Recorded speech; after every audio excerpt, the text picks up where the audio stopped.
Good evening, welcome to 7 PM live show. Polavaram రగడ కొనసాగుతూనే ఉన్నది. నిన్న ఇవాళ దానిపైనే సర్వత్రా చర్చ జరుగుతున్నది. కేంద్ర ప్రభుత్వం పోలవరం విషయంలో ఆర్డినెన్స్ కూడా జారీ చేసిందనే వార్తలు వస్తున్నాయి. ఈ సందర్భంగా తెలంగాణ రాష్ట్ర సమితి తెలంగాణ బంద్ కూడా రేపు పిలుపునిచ్చింది. ఈ సందర్భంలో నిజంగానే పోలవరం ఎవరికి వరం కాబోతున్నది, పోలవరం స్వరాలేమిటి, అపస్వరాలేమిటి, పోలవరానికి ఉన్న ప్రత్యామ్నాయ మార్గాలేమిటి, అంతకంటే ముందుగా తెలంగాణ రాష్ట్ర సమితి నేతలు పోలవరం ప్రాజెక్టు పైన ఏమన్నా ఒకసారి చూద్దాం. నిన్నగాక మన ప్రమాణం స్వీకారం చేసినట్టు నరేంద్ర మోడీ నీతులు మాట్లాడి రాష్ట్ర ప్రభుత్వాలు అందరితోటి కలిసి పనిచేస్తారని ఇదేం చేస్తారు? దొంగతనంగా మరి ప్రెసిడెంట్కు ఆర్డినెన్స్ పంపే పద్ధతి ఏం పద్ధతి ఇది? మీ రవిప్రకాష్ న్యాయ మంత్రి ఏమన్నాడు? అసలు క్యాబినెట్లే రాలేదన్నాడు. మరి ప్రెసిడెంట్ దగ్గరికి ఎట్లా పోయింది క్యాబినెట్ రాకుండా?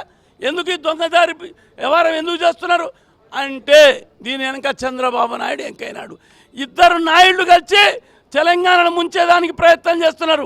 బిడ్డ మిమ్మల్ని కూడా తెలంగాణ ప్రజలు ముంచిన్రు, ఇంకా కూడా ముస్తారు. మీ ఇద్దరి గుణపాఠం రాలే. మేము స్వార్థం కోసం మాట్లాడుతున్నాం తెలంగాణ ప్రజలుగా. ఇవాళ చాలా స్పష్టంగా ఏదైతే కట్టగడతా ఉన్నారో దాని స్థాయిని తగ్గించండి, దాని ఎత్తును తగ్గించండి అని చెప్పేసి ఈ మాట చెప్పింది టెక్నికల్ పర్సన్స్, ఆంధ్ర ప్రాంతానికి సంబంధించినటువంటి టెక్నికల్ ఇంజనీర్లు చెప్పినటువంటి విషయాన్ని మేము చెప్తా ఉన్నాము. మేము ఆ రోజు నుంచి ఈ రోజు వ్యతిరేకిస్తున్నాం పోలవరాన్ని. మేము వారిని పోలవరం కట్టుకోవద్దని లేదు, డిజైన్ను మార్చమన్నాం. ఆదివాసులను బతకనీయమన్నాం, ఆదివాసులను చంపొద్దని చెప్పాం. వారి గ్రామాలు ఖాళీ చేయకుండా డిజైన్ను మార్చమన్నాం. డిజైన్ ఇంకొకటి ఇక్కడ ప్రధానంగా గమనించవలసింది, భూరక్షణ పరిరక్షణ సంస్థ ఇండియా ఏదైతే ఉందో అది ఎక్కడైతే భూకంపాలు వచ్చే 7 జాగాలు ఉన్నాయో అందులో ఇది 2వ స్థానంలో ఉన్నది. ఎటువంటి పరిస్థితుల్లో కూడా ఎక్కువ నీటిని నిల్వ చేయకూడదు ఆ విషయంలో అని చెప్పి రిపోర్ట్ ఇచ్చిన సంగతి కూడా తెలుసు. రేపు పొద్దున ఎక్కువ నీరు నిల్వ ఉంటే రేపు పోలవరానికి ఏమైతే కింద ఉన్నటువంటి మొత్తం ఆంధ్ర ప్రాంతం గల్లంతయ్యే ప్రమాదం ఉన్నది. కాబట్టి ఆ విధంగా చెయ్యొద్దని కూడా పర్యావరణ శాఖ హెచ్చరిక చేసింది. అయినా దీన్ని మొండిగా తెలంగాణ బిడ్డల గుండెల మీద తన్నినట్టు దీన్ని మేము తీసుకుంటామన్న ఉద్దేశంతో 7 మండలాలు కలుపుకోవడం జరుగుతూ ఉంది. ఇక పోలవరం ప్రాజెక్టు సంబంధించిన పార్టీ నేతల అభిప్రాయం ఎలా ఉంది? నిజంగానే పోలవరం ప్రాజెక్టు నిర్మాణానికి సంబంధించిన సాధ్యాసాధ్యాలు, దానికి టెక్నికల్గా వచ్చే సమస్యలు, అదేవిధంగా ప్రత్యామ్నాయ మార్గాలు ఏమేమి ఉన్నాయి దానిపైన చాలా రకాలుగా చర్చ జరుగుతుంది. గడిచిన 2-3 సంవత్సరాలుగా తీవ్ర స్థాయిలో చర్చ జరిగింది. ఇవాళ కొలికి వస్తుందా అనే ఒక సందర్భం కూడా ఉన్నది. ఈ నేపథ్యంలో ఇవాళ 7 PM చర్చ కూడా దీని మీద. చర్చలో పాల్గొనేందుకు ఎమ్మెల్సీ ప్రొఫెసర్ నాగేశ్వర్ గారు, అదేవిధంగా తెలంగాణ రాష్ట్ర సమితి ఎమ్మెల్యే రసమయ్య బాలకిషన్ గారు, కాంగ్రెస్ అధికార ప్రతినిధి అద్దంకి దయాకర్ గారు, ముగ్గురు గుడ్ ఈవినింగ్ అండి. ముందుగా సార్ నాగేశ్వర్ గారు మీతో స్టార్ట్ చేద్దామండి. తెలంగాణ రాష్ట్ర సమితి రేపు తెలంగాణ బంద్కు పిలుపునిచ్చింది. కేంద్ర ప్రభుత్వం పోలవరం విషయంలో అడ్వాన్స్గా ఉండబోతున్నది. ఆర్డినెన్స్ కూడా జారీ అయ్యిందనే అంటున్నారు. ఇంకా మనకు క్లారిటీ లేదు అందులో, కానీ ఆ అడుగులు అటువైపు ఉన్నట్టుగా మనకు అర్థమవుతున్నది. రాజ్యాంగబద్ధంగా చట్టబద్ధంగా దీనికి ఉన్న హడల్స్ ఏమేమి ఉన్నాయి? నిజంగానే పోలవరం అనేది ఇప్పుడు జరుగుతున్న ఇంత ఆర్భాటంలో అంత ఎత్తున అన్ని లక్షల ఎకరాలు ముంచి కట్టాల్సిన అవసరం ఉందా? ఉంటే కనుక అంతకు మించిన ప్రయోజనం అక్కడ ఉందా? పోలవరానికి 60 ఏళ్ళ చరిత్ర ఉంది. ఈ 60 ఏళ్ళ చరిత్రలో కూడా వాస్తవంగా ఇప్పుడు కడుతున్నట్లుగా భారీ ప్రాజెక్టు కాకుండా చిన్న చిన్న బరాజులు, బ్యాలెన్సింగ్ రిజర్వాయర్లు కట్టి వాటర్ను అప్పర్ రీచెస్ నుంచి, అంటే ఇప్పుడు పోలవరం కన్నా పైన తూర్పు కనుమల ఎగువ నుంచి వాటర్ను డెల్టాకు, ఇతర డెల్టా పై ప్రాంతాలకు కూడా డైవర్ట్ చేయవచ్చు అని ఒక ప్రతిపాదన చరిత్రలో కూడా మనం చూసాం. అయితే ఆ రోజు టన్నెల్ టెక్నాలజీ లేకపోవడం వల్ల ఆ ప్రతిపాదనలను పట్టించుకోకుండా పోలవరం డ్యామ్ కావాలని అన్నారు. కానీ అప్పటికి ఇప్పటికి వచ్చిన మార్పు ఏంటంటే టన్నెల్ టెక్నాలజీస్ వచ్చాయి. మనం ఆంధ్రప్రదేశ్ రాష్ట్రంలో కూడా ఈ టన్నెల్ టెక్నాలజీ వాడాం. ఉదాహరణకు మీకు ఎస్ఎల్బిసి శ్రీశైలం లెఫ్ట్ బ్యాంక్ కెనాల్లో 50 కిలోమీటర్ల టన్నెల్ తవ్వడానికి కూడా సిద్ధపడడానికి ఇతర టన్నెల్స్ కూడా ఉన్నాయి. అందువల్ల ఈ ఆధునిక టన్నెల్ టెక్నాలజీని ఉపయోగించుకొని ప్రత్యామ్నాయ డిజైన్ ద్వారా చిన్న చిన్న బరాజులు కట్టి, బ్యాలెన్సింగ్ రిజర్వాయర్లు కట్టి అటు పర్యావరణ విధ్వంసము, ఇటు జనజీవన విధ్వంసము జరగకుండా ప్రస్తుతం పోలవరం ప్రాజెక్టు ద్వారా ఏ ప్రయోజనాలైతే పొందవచ్చో అవే ప్రయోజనాల్ని దిగువ ప్రాంతాలకు కూడా ఇవ్వవచ్చు అనేది ఇవాళ అనేక మంది ఇంజనీర్లు సూచిస్తున్నారు. నేనేమి ఇరిగేషన్ ఎక్స్పర్ట్ కాదు, కానీ ఒక ప్రజాప్రతినిధిగా, ఒక పొలిటికల్ జర్నలిస్ట్గా ఒక సమస్యను అర్థం చేసుకునేటప్పుడు చెప్పేది ఏంటంటే ఈ ప్రత్యామ్నాయాలు ఆలోచించమని చెప్తున్నాను. ఇది ఆలోచించమని నేను చెప్పడం కాదు. సుప్రీంకోర్టు పోలవరం పైన వేసినటువంటి సెంట్రల్ ఎంపవర్డ్ కమిటీ, ఇది ఈ కేంద్ర సాధికార కమిటీ చెప్పింది ఏంటంటే ఎప్పుడైనా ఒక భారీ ప్రాజెక్ట్ చేపట్టే ముందు ప్రత్యామ్నాయమైనటువంటి నమూనాలను అనుసరించడానికి ఉన్న అన్ని అవకాశాలను ఎక్స్ప్లోర్ చేయండి. తప్పనిసరి అయినప్పుడు మాత్రమే, మరే ఇతర ప్రత్యామ్నాయము లేనప్పుడు మాత్రమే మీరు ఆలోచించాలి అని చెప్పి సుప్రీంకోర్టు ఎంపవర్ కమిటీ చెప్పింది. National commission on integrated water resources development ఇదే మాట చెప్పింది. మీరు జన విధ్వంసము జీవన విధ్వంసం చేయకుండా విన్ విన్ సిచ్యువేషన్లు ఆలోచించండి అని చెప్పారు.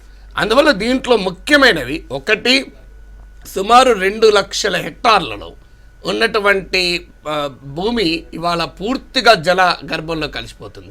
ఇందులో 1,50,000 హెక్టార్లలో ఉన్నటువంటి సాగు భూమి, అంటే ఇప్పుడు పోలవరం ద్వారా వస్తాయన్న ప్రయోజనాలు 7,20,000 అయితే అందులో 1,50,000 ఇవాళ ముంపు గురవుతున్నది. అంటే ఈ 1,50,000 తీసేయాలి కదా.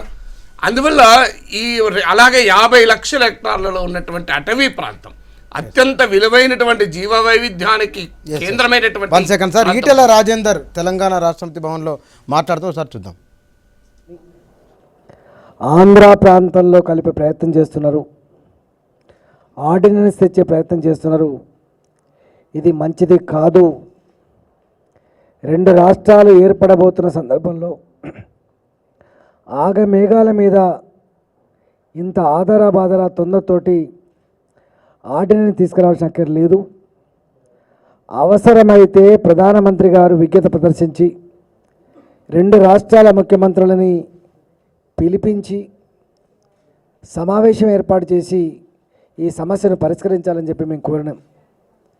కానీ మా విన్నపాన్ని, మా ఆందోళనని పెడచెవిన పెట్టి కొత్తగా ఏర్పడ్డ మోడీ ప్రభుత్వం ఆగమేఘాల మీద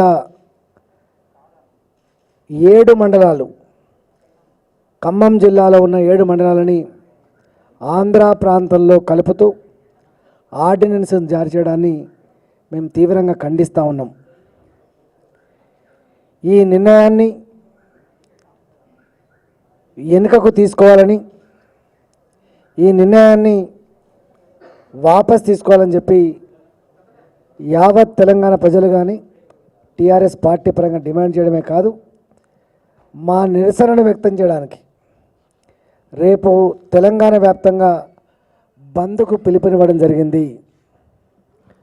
ఆ బంద్ని విజయవంతం చేయాలని చెప్పి అన్ని వ్యాపార వర్గాలను కోరుతున్నాం. గతంలోనే మనం అనుకున్నట్టుగా పూర్తి తెలంగాణ మనకు రాలేదు, అప్రమత్తంగా ఉండాలి. ఇంకా అనేక రకమైన ఆంక్షలు మనల్ని వెంటాడుతూ ఉంటాయి. ఆ కుట్రలని కుతంత్రాలని ఛేదించవలసిన అక్కర ఉందని చెప్పి ఏదో చెప్పుకున్నామో ఇవాళ ఈ రూపంలో వచ్చింది. కాబట్టి తెలంగాణ యావత్ ప్రజానీకమంతా కూడా, అన్ని వర్గాల ప్రజలు, సంస్థలు, వ్యాపార వర్గాలందరూ కూడా స్వచ్ఛందంగా ఈ న్యాయమైన డిమాండ్ మీద జరిగే బంద్కు మద్దతు తెలపాలని, కేంద్ర ప్రభుత్వానికి, ఆంధ్రాలో ఏర్పడబోయే చంద్రబాబు నాయుడు ప్రభుత్వానికి మన ప్రజల యొక్క ఆగ్రహాన్ని తెలియజేయాలని చెప్పి మేము కోరుతా ఉన్నాం. ఇవాళ తెలంగాణ ప్రాంతంలో ముసలి కన్నీరు కాడుస్తూ ఉన్న తెలుగుదేశం పార్టీ వాళ్ళు, మేము 2 రాష్ట్రాల అభివృద్ధి కోసం కట్టుబడి ఉన్నామని, 2 రాష్ట్రాల అభివృద్ధి మాతో సాధ్యమని చెప్పేటువంటి సొల్లు మాటలు చెప్పే తెలంగాణ తెలుగుదేశం పార్టీ నాయకులారా, నీ చంద్రబాబు నాయుడు ఇలాంటి కుట్రలు 100 ఉన్నాయి. ఇవాళ ఒక కుట్ర బయటపడింది, ఇంకా అనేక కుట్రలు ఉన్నాయి. అలాంటి కుట్రలకి వంతపాడే తెలంగాణ తెలుగుదేశం పార్టీ నాయకులు దీని మీద ఏం సమాధానం చెప్తారని చెప్పి మేము కోరుతా ఉన్నాం. ఇవాళ మోడీ గారు తల్లిని చంపి బిడ్డనిచ్చినని చెప్పిండ్రు. ఇవాళ బిడ్డని కూడా చంపే ప్రయత్నం చేస్తూ ఉన్నారు. తెలంగాణ కోసం కొట్లాడినని చెప్పేటువంటి బీజేపీ తెలంగాణ నాయకులు ఇవాళ మోడీ గారి నిర్ణయం పట్ల మీ వైఖరి చెప్పాలని చెప్పి కూడా మేము డిమాండ్ చేస్తూ ఉన్నాం. ఖచ్చితంగా ఇప్పుడున్న ఈ పరిస్థితులలో ఆర్డినెన్స్ను నిలుపుదల చేయాలని చెప్పి కోరుతున్నాం.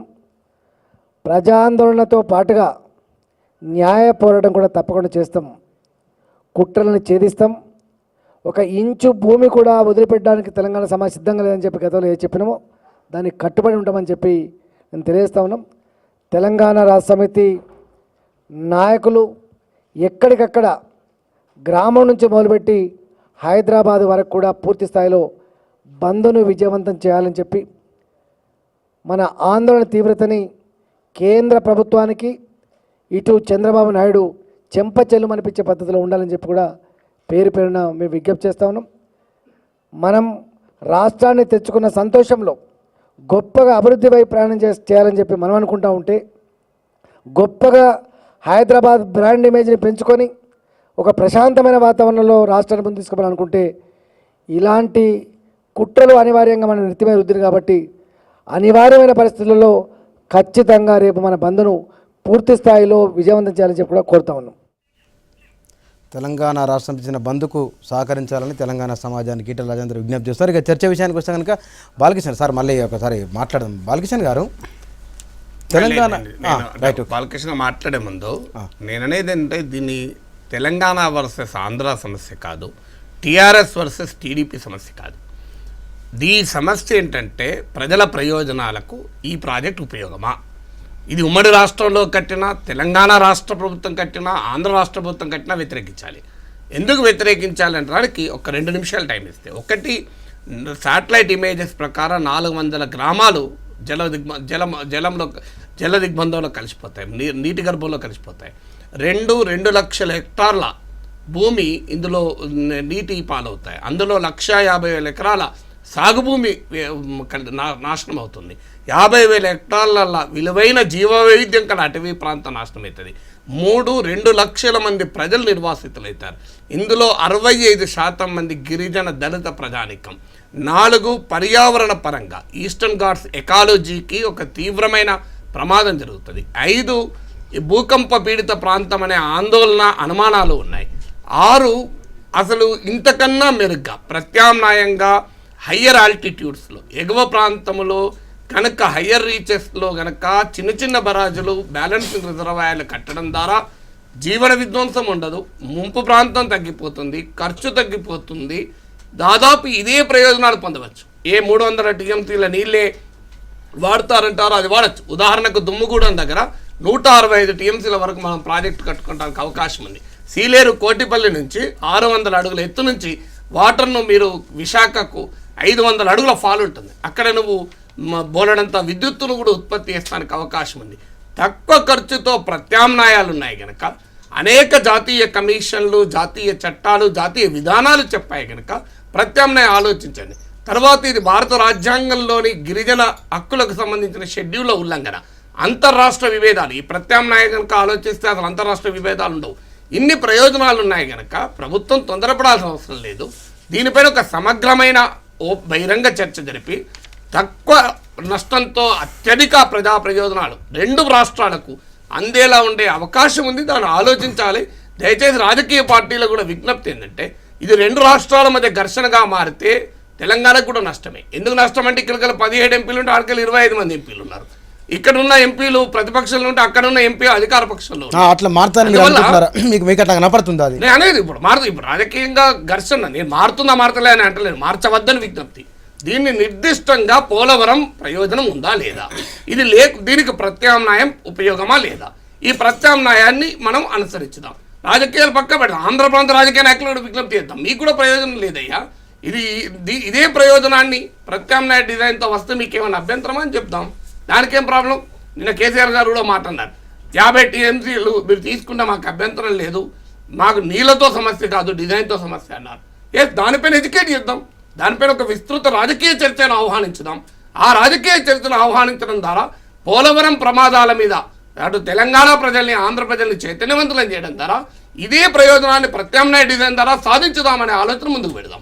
ఓకే బాలకృష్ణ గారు, తెలంగాణ రాష్ట్ర సమితి ఇంకా కొంత ఇప్పుడున్న వేగాన్ని దీనికన్నా ముందే కొంత ఎక్సర్సైజ్ చేసి ఉంటే కనుక బహుశా ఇంత దాకా వచ్చి ఉండేది కాదని ఒక సాధారణ అభిప్రాయం ఉంది.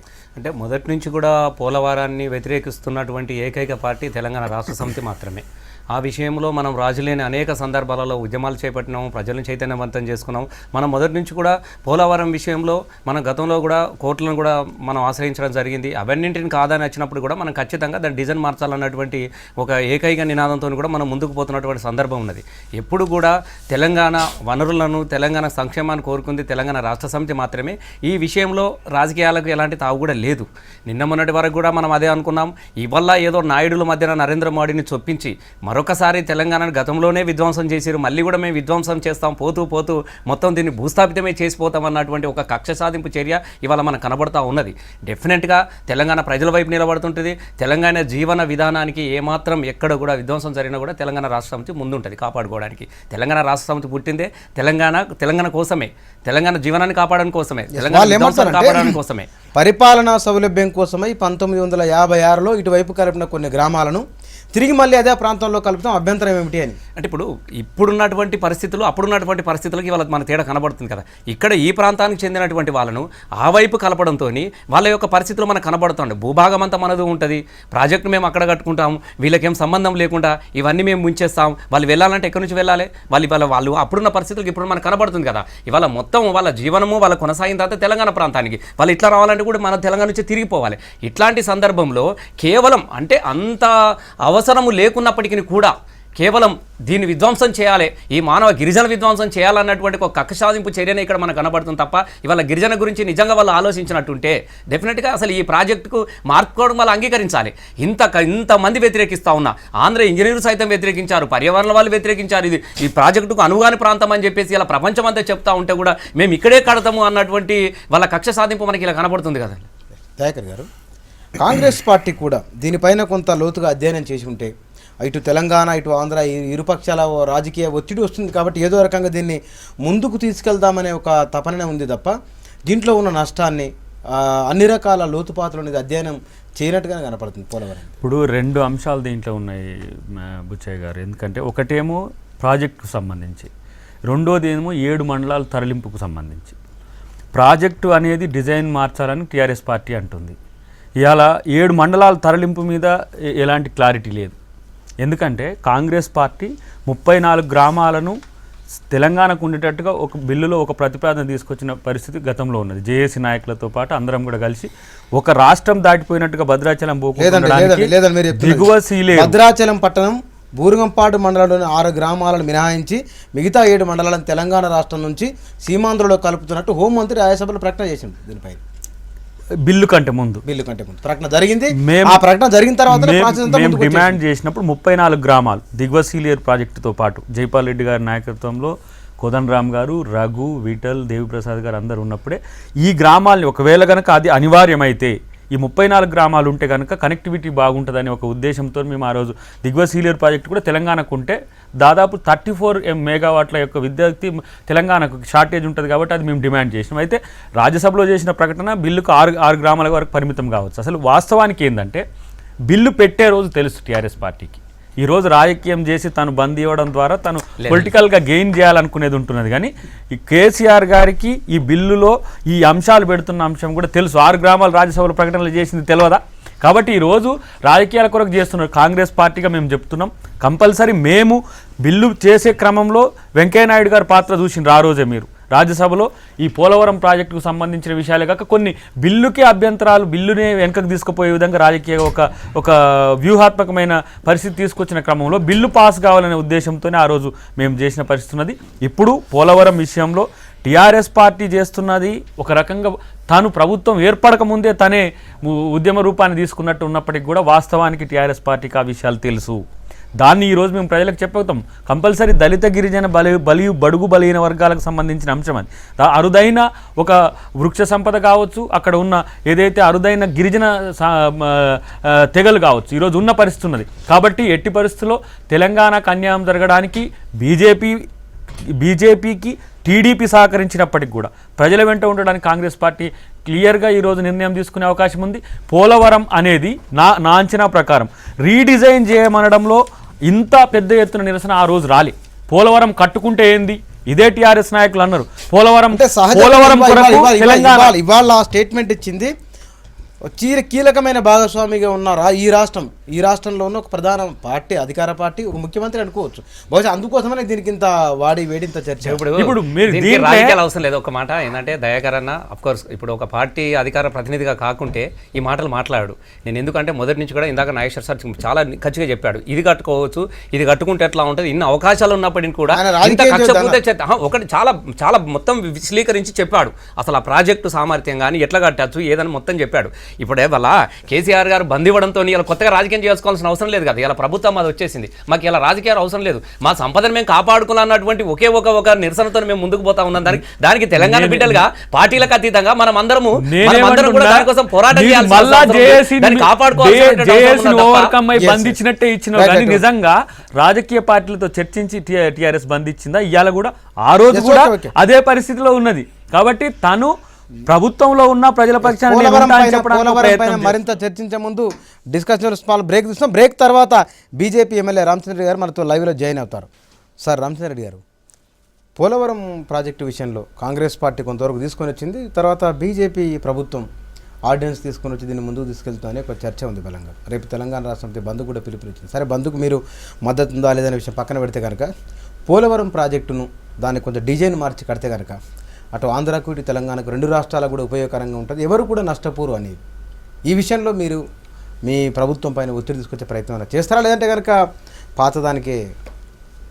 చూడండి, పోలవరం ప్రాజెక్టు ఏదైతే ముందు తెలంగాణ చేయడానికి కావలసినటువంటి అన్ని విషయాల మీద ఆనాటి కాంగ్రెస్ ప్రభుత్వము ఆర్డినెన్స్ తీసుకురావడానికి అన్నీ రెడీ చేసి ఎలక్షన్ కోడ్ ఉందని చెప్పని ఆపినటువంటి విషయము మాననీయ శ్రీ కేసీఆర్ గారు సుప్రీంకోర్టుకు దీనిపైన వెళ్తానని చెప్పని 3 మార్చి 2014 నాడు స్టేట్మెంట్ ఇచ్చినటువంటి విషయం ఇది అవునా కాదా అనేది ఒకసారి ఆలోచించాలి.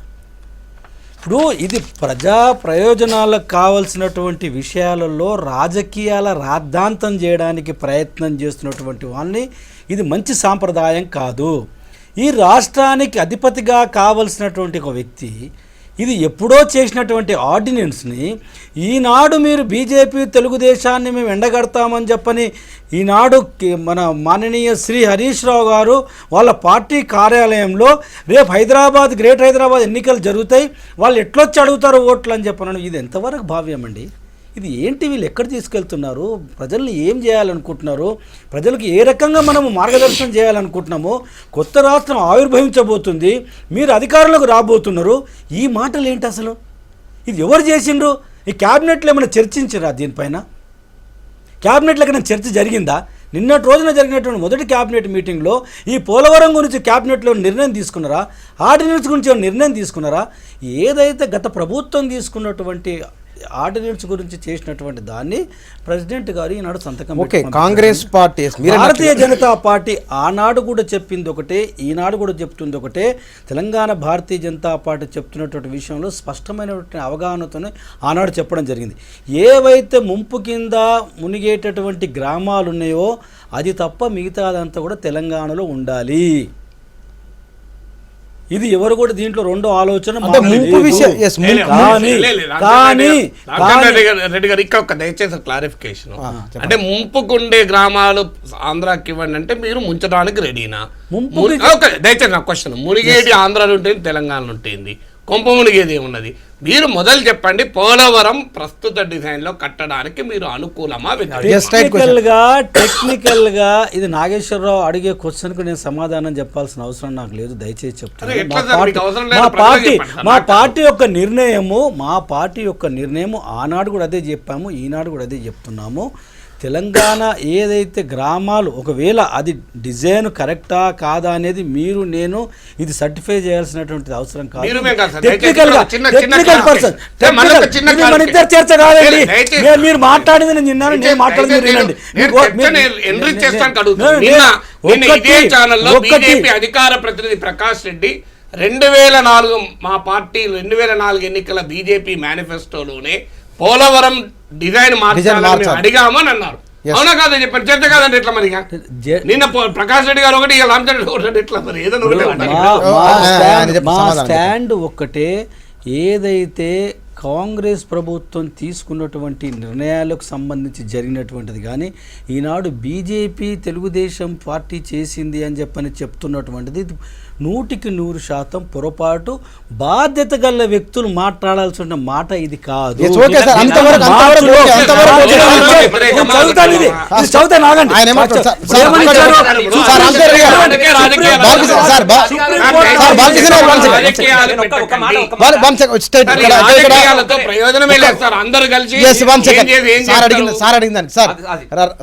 పోలవరానికి బీజేపీ ప్రస్తుత రూపంలో అనుకూలమా వ్యతిరేక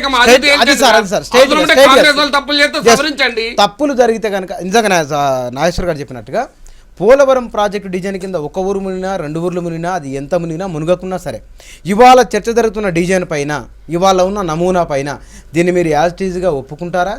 లేదంటే కనుక డిజైన్ మార్చి అంతే ప్రయోజనం మరో రూపంలో పొందవచ్చు అన్నదాన్ని మీరు ఓకే అంటారా? నాగేశ్వరరావు గారిని చెప్పానండి, శ్రీశైలం కానీ నాగార్జున సాగర్ కానీ గోదావరి కానీ కృష్ణా కానీ ఇది కట్టినప్పుడు ఏ గ్రామం కూడా మునగకుండా అయిందా? అంటే ఇప్పుడు మీరు ముచ్చడానికి సిద్ధంగా నేను చెప్పడం కాదు కొన్ని ప్రాజెక్టులు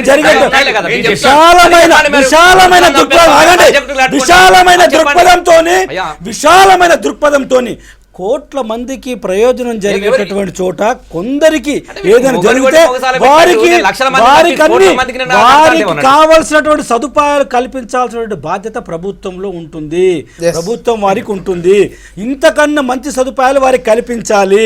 ఇది ఏది జరగలేదు, ఏ ఒక్క డ్యామ్ కట్టినప్పుడు కానీ జరగనటువంటిది ఏదన్నా ఇక్కడ జరుగుతుందా? నంబర్ 1. నంబర్ 2, దీనికి ఈ డిజైన్ అంతా చేసింది బీజేపీ కాదు. దయచేసి ఇది అర్థం చేసుకొని 1-10 సార్లు చెప్తున్నా. ఇది మన కేసీఆర్ గారు సుప్రీం కోర్టు వినండి సమస్య అది కాదు. వాళ్ళు చాలా క్లియర్ గా ఉన్నారు.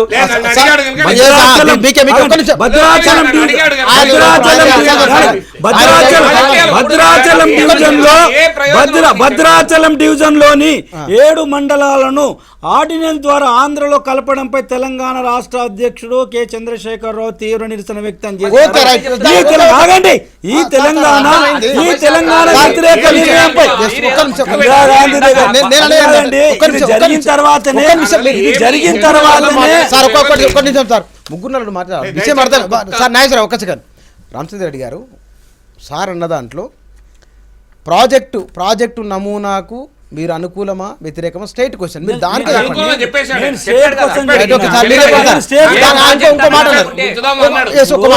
శ్రీశైలం కట్టినప్పుడు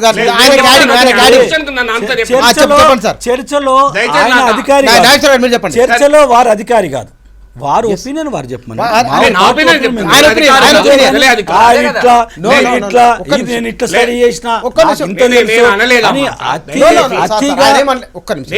నేనే గొప్పవానని ఎప్పడం లేదు. చర్చకు నేను అధికారం లేదు, ప్రజలే అధికారం. ప్రజల తరఫున మీకు అధికారం ఇచ్చారు. ఆయన స్టేట్ క్వశ్చన్ సార్. శ్రీశైలం కట్టినప్పుడు మునగలేదా? బాక్రణంగల్ కడితే మునగలేదా? నర్మదా నది కడితే మునగలేదా? జూరాల కడితే మునగలేదా? ఫస్ట్ క్వశ్చన్ 2004లో బీజేపీ మేనిఫెస్టో పోలవరానికి డిజైన్ మార్చమని ఎందుకు కోరింది? నెంబర్ 1. నెంబర్ 2, 2014కు 2004కు మీ విధానంలో ఎందుకు మార్పు వచ్చింది? అది పొలిటికల్ క్వశ్చన్. రెండో క్వశ్చన్, నిజమే ఏ ప్రాజెక్టుకైనా ముంపు ఉంటుంది. నేను ఇంతకుముందు రామచంద్ర రెడ్డి రాకముందు సుప్రీంకోర్టు నియమించిన సాధికారి committee, central empowered committee quote చేస్తూ ఒక మాట అన్నాను. అలాగే national commission on integrated water resource development quote చేస్తూ ఒక మాట చెప్పాను. సెంట్రల్ వాటర్ కమిషన్ నిబంధనలు చెప్తూ ఎన్విరాన్మెంటల్ ఇంపాక్ట్ అసెస్మెంట్ చట్టాన్ని కోట్ చేస్తూ నేను చెప్పేది ఒకటే పాయింట్. ఒక ప్రాజెక్ట్ కట్టేటప్పుడు ప్రత్యామ్నాయమైన నమూనాల ద్వారా ఇదే ప్రయోజనాలు పూర్తిగా కానీ పాక్షికంగా కానీ, సుప్రీంకోర్టు చెప్పిన మాట, పూర్తిగా కానీ పాక్షికంగా కానీ పొందటానికి అవకాశం ఉంటే మీరు జన విధ్వంసాన్ని ఆపండి అని చెప్పారు. మీకు నేను అడుగుతున్న పాయింట్ ఏంటంటే, ఇవాళ అనేక మంది ప్రఖ్యాత ఇంజనీర్లు, నేను కాదు, ప్రఖ్యాత ఇంజనీర్లు, ఇందులో ఆంధ్ర తెలంగాణ సంబంధం లేదు, ఆంధ్ర ప్రాంతం ఇంజనీర్లు కూడా చెప్తున్నారు, ప్రఖ్యాత ఇంజనీర్లు దీనికి ప్రత్యామ్నాయాలు ఉన్నాయి, ఈ ప్రత్యామ్నాయ డిజైన్ను మీరు ఆలోచించండి అని చెప్పారు. గతంలో కాంగ్రెస్ ప్రభుత్వం ఆలోచించడానికి సిద్ధపడలేదు, ఇప్పుడు బీజేపీ ప్రభుత్వం ఆలోచించడానికి సిద్ధపడలేదు. మీకు ఆలోచించడానికి కొన్ని ఇబ్బందులు ఏంటి అని అంటున్నాను. ఇదే ప్రయోజనాలు పొందవచ్చు, మీరు ఇదే 300 టీఎంసీల నీళ్లు మనం ఉపయోగించుకోవడానికి అవకాశం ఉంటుంది. మొత్తం రిజర్వాయర్లు ఎంత స్టోర్ చేస్తామో అంత ఉపయోగించుకోవడానికి అవకాశం ఉంటుంది. పవర్ ప్రొడక్షన్ చేయొచ్చు. తేడా ఇంత ఖర్చు కూడా తక్కువ అవుతుందని చెప్తున్నారు. దీనివల్ల ఇంకా ఇతర ప్రయోజనాలు ఉన్నాయి. 2 లక్షల మంది, మీరు నాగార్జున సాగర్లో కూడా 2 లక్షల మంది మునగలేరు, మీరు బాక్రారంగంలో కూడా 2 లక్షల మంది మునగలేరు. 2 లక్షల హెక్టార్ల భూమి, అందులో 1,50,000 హెక్టార్ల సాగు భూమి, 50,000 హెక్టార్ల జీవ వైవిధ్య అడవులు. మీరు శ్రీశైలంలో మునగలేదు, నాగార్జున సాగర్లో మునగలేదు, బాక్రారంగంలో మునగలేదు. ఇంత పెద్ద ప్రాజెక్ట్ కాదు అది. ఇంకో పాయింట్ కూడా చెప్పాను, అప్పటికిప్పటికో తేడా ఉంది. అప్పుడు టన్నెల్ టెక్నాలజీ లేదు, అందువల్ల టన్నెల్ టెక్నాలజీ ఉంది.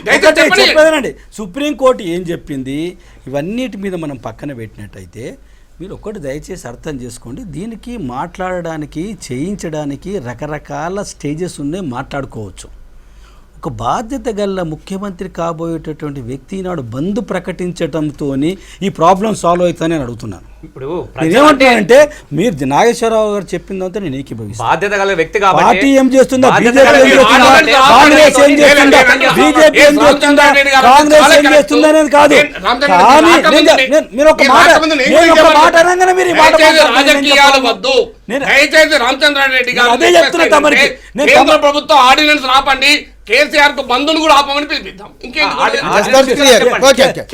మంచి ప్రతిపాదన. నిజంగానే కనుక కేంద్ర ప్రభుత్వం ఆర్డినెన్స్ ఆపితే గనక తీసుకున్నారా? కేసీఆర్ గారికి మీరు వకాలత్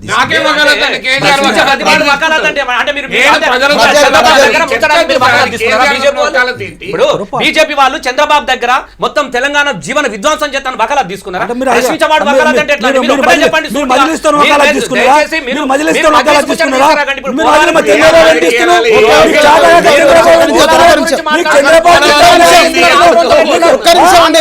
ఎట్లా కలిసి పోటీ చేశారు?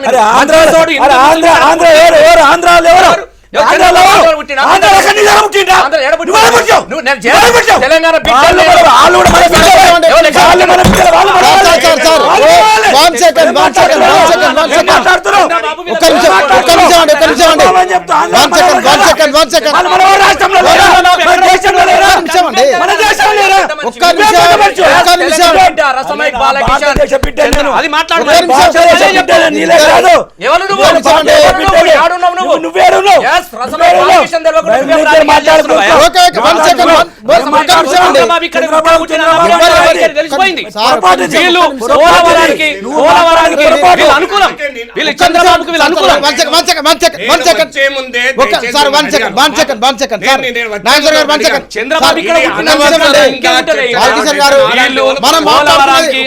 తీసుకోవడానికి వెంకయ్య నాయుడు, చంద్రబాబు నాయుడు, తెలుగుదేశం, బీజేపీ ఒక నాటకం ఇది. ఒక నిమిషం ఆగండి, మీరు ఆగండి, ఒక నిమిషం ఆగండి. రామచంద్రరెడ్డి గారు, చంద్రశేఖరరావు ఏం చేస్తున్నది కాదు, మునిగిపోతున్నది విశాల ప్రాంతమైన భూమి, అక్కడున్న ప్రజలు, వాళ్ళు మన సబ్జెక్టు, వాళ్ళు మనకు చెప్తున్న వకాలత.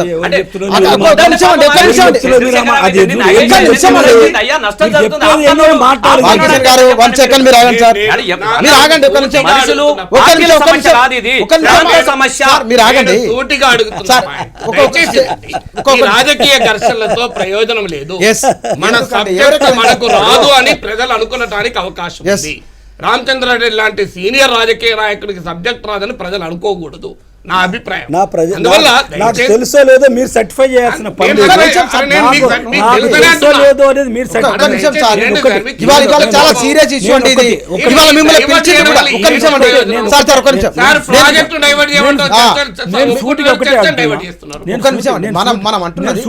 చాలా సీరియస్ విషయం ఇది. రాజకీయాలొద్దు. రామచంద్ర మీరు చెప్పండి సార్. నేను ఒకటే మాట, రాజకీయ సబ్జెక్ట్ మీద ఒకటే ప్లీజ్.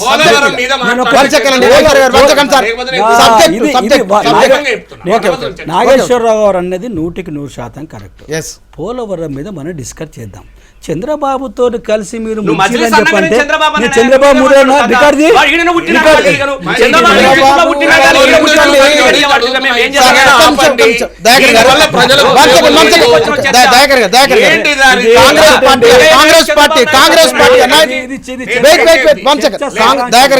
కాంగ్రెస్ పార్టీ మీ వైఖరి నిజంగానే బీజేపీ ఇంతవరకు రావడానికి కారణం కాంగ్రెస్ పార్టీ.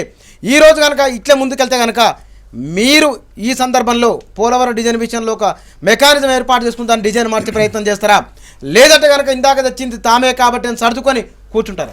కంపల్సరీ రీడిజైన్ మీద ఆలోచన ఉన్నది కాంగ్రెస్ పార్టీకి. ఎందుకంటే ప్రత్యామ్నాయ మార్గాలు పెద్ద నాగేశ్వరరావు గారు చెప్పినట్టు తక్కువ డిజైన్ చేయడం ద్వారా ఇప్పుడున్నది కాంక్రీట్ బ్రిడ్జ్ ఉన్నది, అది అధునాతనమైన టెక్నాలజీ కాదు. తర్వాత బే ఆఫ్ బెంగాల్కి కానీ సముద్రానికి కానీ అంతర్జాతీయ జల రవాణాకు కూడా అనుకూలంగా లేదు.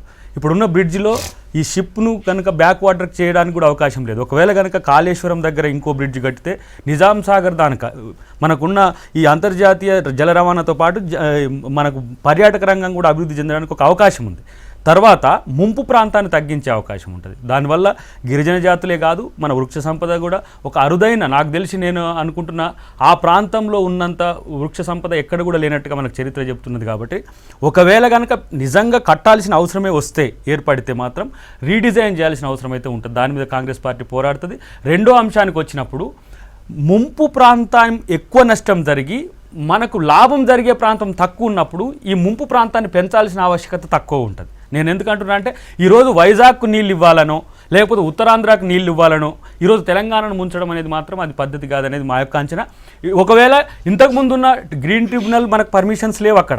ఇంతకుముందున్న మా ప్రభుత్వంలో ఉన్నప్పుడు చాలా అభ్యంతరకరమే. ఒడిషా కావచ్చు, మీకు ఛత్తీస్గఢ్ కావచ్చు, ఇప్పుడు శబరి మునిగిపోవడం కావచ్చు, మొత్తంగా దాదాపు 40-45 వాగులే మునిగిపోతున్న క్రమంలో జీవన విధ్వంసం కూడా జరిగే అవకాశం ఉంటుంది. కాబట్టి దీని మీద టీపీసీసీ కంపల్సరీ దీని మీద ఒక కార్యాచరణ తీసుకునే అవకాశం ఉంటుంది.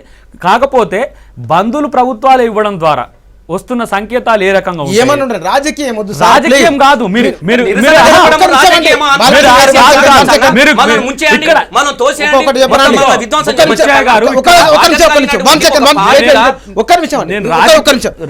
ఈ టైంలో పోలవరం మీద పలానా ఛానల్లో డిబేట్ అవుతుందని చూసే వాళ్ళకు నిరాశ కలిగించవచ్చు. రాజకీయాల్లో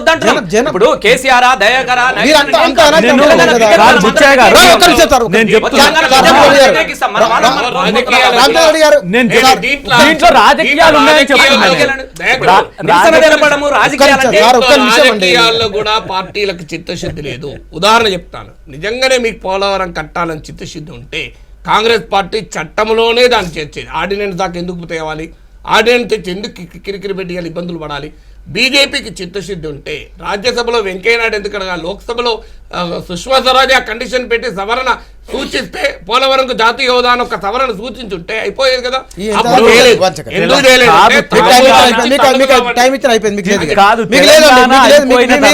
సబ్జెక్ట్ మాట్లాడతలేదు మీరు సార్ రామచంద్ర గారు.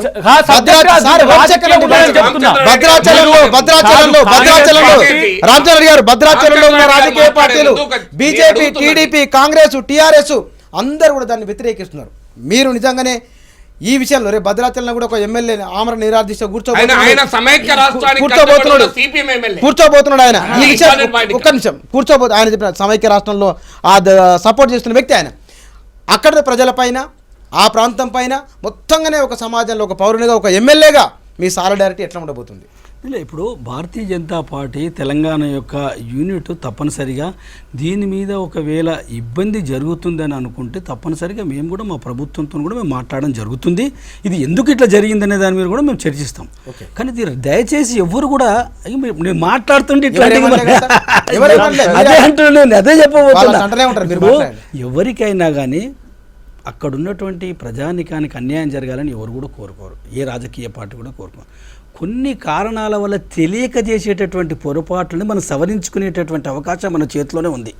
ప్రజాప్రతినిధులుగా ఎంపీలు ఉన్నారు, ఈనాడు అన్ని పార్టీలు ఎంపీలు ఉన్నారు మనకు తెలంగాణకు సంబంధించినటువంటి వాళ్ళు. వీళ్ళు రేపు ప్రధానమంత్రితో మాట్లాడచ్చు, పార్లమెంట్లో మాట్లాడచ్చు. ఇవాళ జరిగినటువంటిది ఎంబడే ఆర్డినెన్స్ ఇది మార్చుకోవచ్చు. నాగేశ్వరరావు చెప్పినట్టు చాలా రకాలుగా మార్చుకోవచ్చు. టెక్నికల్గా అనుభవం ఉన్నటువంటి వ్యక్తులతోని ఒక ఎక్స్పర్ట్ కమిటీ వేసి, ఎవరి దేశంలో ఉన్నటువంటి వాళ్ళని ఎక్స్పర్ట్ కమిటీస్ చేసి న్యూట్రల్గా ఉన్నటువంటి పర్సన్స్తోని మళ్ళీ ఒకసారి దీని మీద క్షుణ్ణంగా పరిశీలన చేసి నిర్ణయం తీసుకుంటే బాగుంటుందని మా ఆలోచన. కూడా ఒక నిర్దిష్ట కార్యాచరణ మీరు తీసుకుంటారా? ఇప్పుడు ఎవరైనా కానీ జరుగుతున్నటువంటిది పొరపాట్లు కొన్ని జరగవచ్చు, తెలుసో తెలియక చేస్తుంటారు అక్కడ కూర్చున్నటువంటి వాళ్ళు. తెలియపరచాల్సిన బాధ్యత మనది. ఓకే, కానీ దాన్ని ఇది బీజేపీని మేము ఎండగడుతున్నాం అవుతుంది. ఏదైతే ఎవరి పార్టీని నేను- ఎండగడుతున్నారు? ఆడ ఎవరు మునుగొద్దనేది, ఎన్నో రంగాలు మునుగొద్దు, ఎవరు మునుగొద్దు అనేది. నేను లేదు, చెప్పే- రామచంద్రారెడ్డి చెప్పే గారు- అవకాశం- లేదు, లేదు, మీరు you are మాట్లాడుతున్నప్పుడు మరి ఇట్లా మాట్లాడుతున్నాను అవును, అవును. ఓకే. అవకాశం మీకంటే వాళ్ళకే ఇవ్వండి. నేను ఏం వద్దంటలేను ఓకే, రైట్. గమ్మున కూర్చుంటా వాళ్ళకే అవకాశం అవును, సార్. ఇవ్వండి. నేచురల్. నేను చెప్పలేదు నిజం- నిజం. నేను చెప్పేది పూర్తిగా కానీ చెప్పండి. ఈ విషయంలో ఒక గంట క్రితము హరీష్ రావు గారు టీఆర్ఎస్ కార్యాలయంలో బీజేపీ తెలుగుదేశము ఏ రకంగా రేపు గ్రేట్ హైదరాబాద్ ఎన్నికల్లో ఓట్లు అడగడానికి వస్తారని చెప్పనడం ఇది ఎంతవరకు ఇది రాజకీయమా లేకుంటే మనం అది తర్వాత పోలవరం మీద- సార్, మన పోలవరం మీద మనం పోలవరం మాట్లాడుతున్నాం. ఓకే, పోలవరం పోలవరం రాజశేఖర్ గారు, మీద నిజంగానే సార్, అది ఈ రాజకీయం ప్రాజెక్టు రాజకీయం ఒకవేళ ఓరం భారతీయ కూడా జనతా పార్టీ ముందుకు వచ్చినా సరే అక్కడ 1/70 ఉంది, అక్కడ భారత రాజ్యాంగంలో 5వ షెడ్యూల్లో ఉన్న జాతులు అక్కడ ఉన్నాయి, వీటిని కాదని వీటిని మినహాయించి ప్రాజెక్టు నిర్మాణం జరిగే అవకాశం ఉందా? మన మొదటి పాయింట్ ఒకటి, రామచంద్రారెడ్డి గారు ఇప్పటిదాకా మాట్లాడిన దాంట్లో పరస్పర విరుద్ధం ఉన్నాయి. మొదలేమన్నారు, ప్రాజెక్ట్ ఇంతమందికి లాభం అవుతుంటే ముంపు లేకుండా నాగార్జున సాగర్ కట్టినరా, కడితే తప్పేంటి అన్నారు. ఇప్పుడేమన్నారు, దీనిపైన తెలుసో తెలియకో, దయచేసి నేను తెలుసో తెలియకో పొరపాటు జరిగితే సవరించుకుందాం అన్నారు. మూడోది ఏమన్నారు, తెలంగాణ బీజేపీ అడుగుతుంది అన్నాడు. బీజేపీ తెలంగాణ బీజేపీ కాదు, భారతదేశ బీజేపీ, భారతీయ జనతా పార్టీ అంటే కాంగ్రెస్ బీజేపీలు రేపు తెలంగాణలో పోలవరాన్ని వ్యతిరేకిస్తాయి, ఆంధ్రలో సమర్థిస్తాయి. ఈ రాజకీయమే దేశాన్ని కొంపముంచేది. దయచేసి ఇక రామచంద్ర గారు లాస్ట్లో చెప్పిన పాయింట్ చాలా మంచి పాయింట్. దీనిపైన చర్చిద్దాం అనటానికి ఉండాల్సిన కండిషన్ ఏంటంటే ఆర్డినెన్స్ జారీ అయినాక చర్చ ఉంది. ఆర్డినెన్స్ ఇది ఈక్వల్ టు లా. రామచంద్రారెడ్డి గారు నాకన్నా చాలా అనుభవం ఉన్న పెద్ద మనిషి, ఆయన నాకన్నా ఎక్కువ తెలుసు. ఇది ఈక్వల్ టు లా. అందుకొరకు ఏంటంటే దయచేసి నా మాట్లాడండి, లాను చేంజ్ చేసుకోవడం దయచేసి వినండి సార్. ఇది ఎట్లా ఉందంటే నేను అన్నం వండుతా మీరు తినకుండా మళ్ళీ అన్నం వండుకోండి కాదు. నేను అనేది దయచేసి రామచంద్రారెడ్డి గారికి విజ్ఞప్తి ఏంటంటే పార్టీలో పెద్ద మనిషి కనుక నరేంద్ర మోడీ గారి ప్రభుత్వానికి ఒప్పించి బీజేపీ నాయకత్వం అయ్యా దీనిపైన వివాదాలు ఉన్నాయి, విభేదాలు దీనిపైన దయచేసి స్వీకారం చేశాము అన్న మాట అయిపోయింది కదా. నిన్న పాకిస్తాన్ తో చర్చ జరిపారు, మనతో ఎందుకు జరపరు సార్? మీరు పాకిస్తాన్ తో చర్చ జరిపిన పెద్ద మనిషి మరి చర్చ జరిగింది ఎప్పుడు ఇది వచ్చింది అనేది ఏంటంటే ఇప్పటికైనా నా ప్రతిపాదన ఈ చర్చలో నా సూటి ప్రతిపాదన చేస్తే బాలకిషన్ గారి ద్వారా కేసీఆర్ కో ప్రతిపాదన పెడదాం. నా ప్రతిపాదన ఏంటంటే బీజేపీ ప్రతినిధి వర్గం మోడీ గారి దగ్గరికి వెళ్ళి మన పోలవరం పైన మన స్టాండ్ ఏదైనా కానివ్వండి, తాత్కాలికంగానైనా ఆర్డినెన్స్ ఆపేద్దాం. దీనిపైన విస్తృత రామచంద్రారెడ్డి గారే అడిగినట్లు నిపుణుల ద్వారా విస్తృత చర్చ జరుపుదాం. ఈ చర్చ తర్వాతనే దీనిపైన నిర్ణయం తీసుకుందాం అని అందుకు బీజేపీ అంగీకరిస్తుంది అని మోడీ గారి ద్వారా ఒక స్టేట్మెంట్ ఇప్పిస్తే వెంటనే బాలకిషన్ గారి ద్వారా ఒక స్టేట్మెంట్ ఇప్పిద్దాం. కేసీఆర్ గారికి దయచేసి మీరు బంద్కు పోకండి, ఇప్పుడే హరీష్ రావు గారికి విజ్ఞప్తి చేద్దాం, రాజకీయ పార్టీలు ఎండగట్టకండి, పోలవరాన్ని ఎండగడదాం. అందువల్ల బీజేపీ హామీ ఇవ్వండి, ఇప్పుడే ఇదే చర్చ ద్వారా విజ్ఞప్తి చేద్దాం, బంధువులు ఉపసంహరించుకోమని చెప్దాం. మీరు హామీ ఇవ్వండి, రేపే బీజేపీ ప్రతినిధి వర్గం, రెండు ప్రాంతాలకు చెందిన ప్రతినిధి వర్గం వెళ్ళి నరేంద్ర మోడీ గారిని కలిసి విజ్ఞప్తి చేస్తామంటే కేసీఆర్ గారికి విజ్ఞప్తి చేద్దాం, అయ్యా బీజేపీలో ప్రయత్నం చేస్తున్నారు, ఒక 3 రోజులు ఆపు నీ బంధువులను నేనే విజ్ఞప్తి చేస్తాను. సార్ ఒకటే మాట చెప్పండి, ఆ ప్రయత్నం చేస్తారా? ఇప్పుడు ఎవరి ప్రాంతంకు ఉన్నటువంటి విషయంలో వాళ్ళ యొక్క అవసరాలు వాళ్ళు గుర్తెరుగుతారు. తెలంగాణకి ఏం అవసరం అనేది తెలంగాణ వాళ్ళు అడుగుతారు, ఆంధ్రాకి ఏం అడుగుతున్నారు ఆంధ్ర. ఇవన్నీ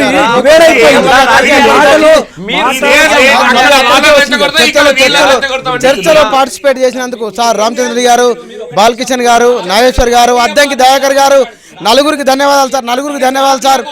పోలవరం ప్రాజెక్టు విషయంలో రాజకీయ పార్టీలు భిన్న వైఖరులు, భిన్న మాటలు మాట్లాడుతున్నాయి. నిజంగానే అక్కడ జరుగుతున్నది.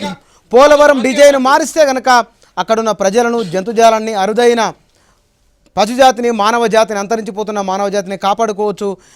డిజైన్ నమూనా మారిస్తే కనుక ఇప్పుడున్న ప్రయోజనాలు లేదు, ఇంతకన్నా ఎక్కువ ప్రయోజనాలు కూడా పొందే అవకాశం ఉందని నీటిపారుదల రంగం, అదేవిధంగా అటవీ రంగాలకు సంబంధించిన నిపుణులు అభిప్రాయపడుతున్నారు. కేంద్ర ప్రభుత్వం ఇంకా మోడీ వచ్చి 40-50 గంటలు కూడా కాలేదు. ఆ ప్రభుత్వం వచ్చి చూద్దాం, ముందుగా టైం ఉంది కాబట్టి ఏ నిర్ణయం తీసుకుంటుందో, ఎట్లా ముందుకెళ్తుందో చూద్దాం. ఇది ఇవాళ చర్చ. రేపు మరో చర్చలో కలుద్దాం. నమస్కారం.